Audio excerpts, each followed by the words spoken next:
청시 열셀 행복모임 리더 김동주입니다.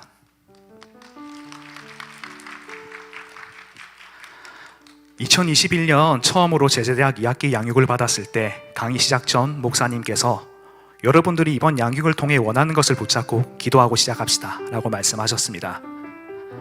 그때 저는 주님, 저를 변화시켜 주세요. 살아계신 주님을 만나고 싶습니다 라고 기도를 드렸습니다. 유년기 시절에는 믿음이 좋으셨던 할머니 덕분에 일주일 내내 교회에서 생활을 하며 지냈지만 할머니가 돌아가신 후에는 교회와 멀어지게 되었습니다. 그러다가 운 좋게 우리 교회에 와서 잘 정착하게 되었지만 주변에 보이는 뜨거운 신앙과 비전을 가진 청년들처럼 될 수는 없었습니다. 저는 고집이 너무 강했고 현실주의 성격 탓에 뜨겁게 주님을 만나본 적이 없었기 때문입니다.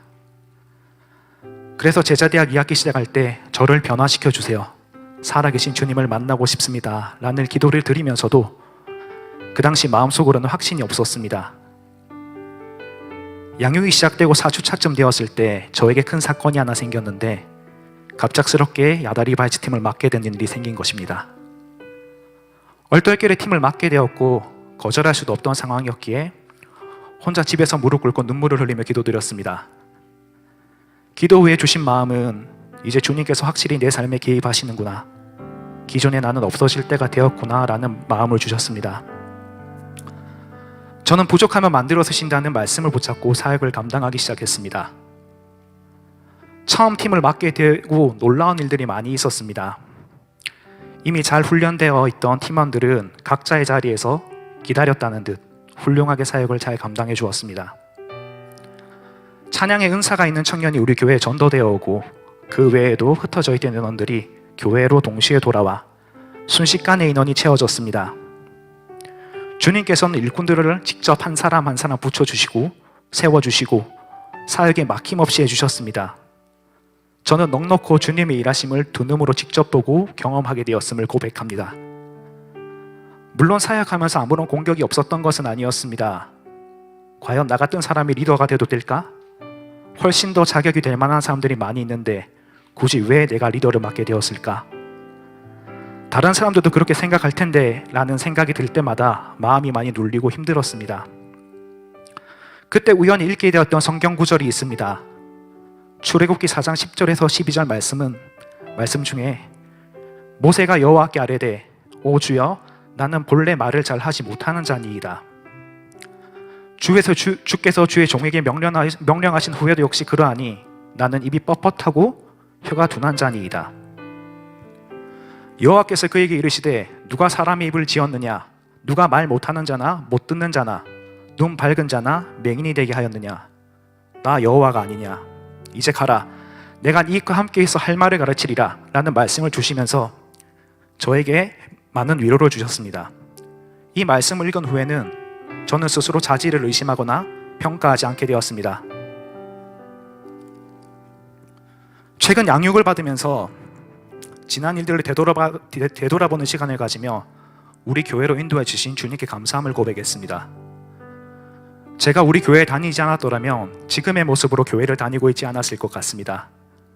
최근에서야 더욱더 목사님께서 말씀하시는 신앙에는 지름길이 있다라는 말씀과 1인 1사역을 해야 되는 이유, 건강한 교회의 중요성을 많이 느끼고 있습니다.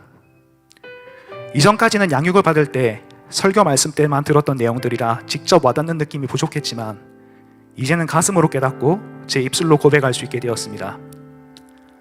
예전에는 다른 사람들을 위한 기도하는 일이 양육 과제 외에는 거의 없었지만 요즘에는 자연스럽게 교회를 위한 기도, 목사님을 위한 기도, 보이지 않는 곳에서 묵묵히 사역하시는 분들을 위한 기도, 공동체와 셀, 찬양팀을 위한 기도를 합니다. 다른 사람들을 위해 도구 기도를 했을 때 기도 응답 횟수가 훨씬 더 많고 기쁨도 늘고 살아계신 주님의 일하심을 느낄 수 있기에 자연스럽게 바뀌어가는 것 같습니다. 저는 통영에서 일을 하고 있습니다. 월요일부터 금요일까지 평일은 하루 평균 12시간 정도 일을 하고 토요일은 찬양팀 연습과 양육, 주일은 예배와 함께 사역을 하다 보니 개인적인 시간이 많이 부족합니다. 그리고 제 지인들은 제가 매주 부산에 오는 걸 모르고 있습니다. 제가 5년이 넘는 세월 동안 매주 통영에서 부산으로 왔다 갔다 하고 있지만 한 번도 후회한 적은 없습니다. 채워지는 것이 더 많았고 아무런 사건 사고 없이 오가며 양육을 받아온 시간에 감사함을 느끼고 있습니다. 또 제가 찬양팀 연습에 왔을 때, 주일 사역의 자리에 왔을 때 항상 빠짐없이 묵묵히 자리를 지키고 있는 동역자들을 보면서 저보다 어리지만 존경스럽기도 하고 큰 도전을 받기도 합니다. 한 사람 한 사람 볼 때마다 사랑스럽습니다. 요즘은 산부 찬양팀과 산부 청년 예배를 위해 함께 많이 기도하고 있습니다. 15년 전 처음 교회에 왔었을 당시에는 산부 예배도 자리가 부족할 정도로 많은 청년들이 있었고 찬양도 훨씬 뜨거웠던 기억이 또렷하게 남아 있습니다. 함께 기도하고 노력해서 그때보다 훨씬 더 뜨거운 청년 예배가 만들어지길 소망합니다. 양육받기 전 나무를 심은 사람이란 영상을 봅니다. 최근에는 그 영상을 보면서 지금은 비록 정체되는 느낌이 있지만 저는 기도라는, 소망이라는, 노력이라는 도토리를 묵묵히 심어가자는 마음을 굳게 먹었습니다. 열매를 맺는 것과 상관없이 어떤 결과이든 저는 그냥 제가 맡은 일에 최선을 다하며 묵묵히 기도하며 나아갈 것입니다. 또 제가 지칠 때, 헷갈릴 때 언제든지 바른 길로 안내해 주실 디렉터님들과 양육 강사님들, 담임 목사님이 계시기에 항상 든든합니다. 기도는 나의 소원을 주님께 요구하는 것이 아닌 나의 주인 대신 주님의 뜻이 무엇인지 여쭤보고 깨닫는 시간이라고 배웠습니다. 이렇게 삼류 그리스도인인 저를, 삼류 그리스도인을 벗어나 주님께 더 깊은 기도를 할 수 있게 도와주시고 먼저 손을 내어서 부족한 저를 제자로 삼아주신 참 스승 되신 우리 담임 목사님께 진심으로 감사를 드립니다. 양육 시간에 고백한 대로 2002만 세계 비전은 저의 비전이니 배신하지 않고 최선을 다해 따라가도록 하겠습니다. 항상 저와 함께 계시며 저의 수준에 맞게 인내하시며 가르쳐 주시고 사용해 주시는 주인 되신 하나님 아버지께 감사드립니다. 이 모든 영광을 하나님께 올려드립니다.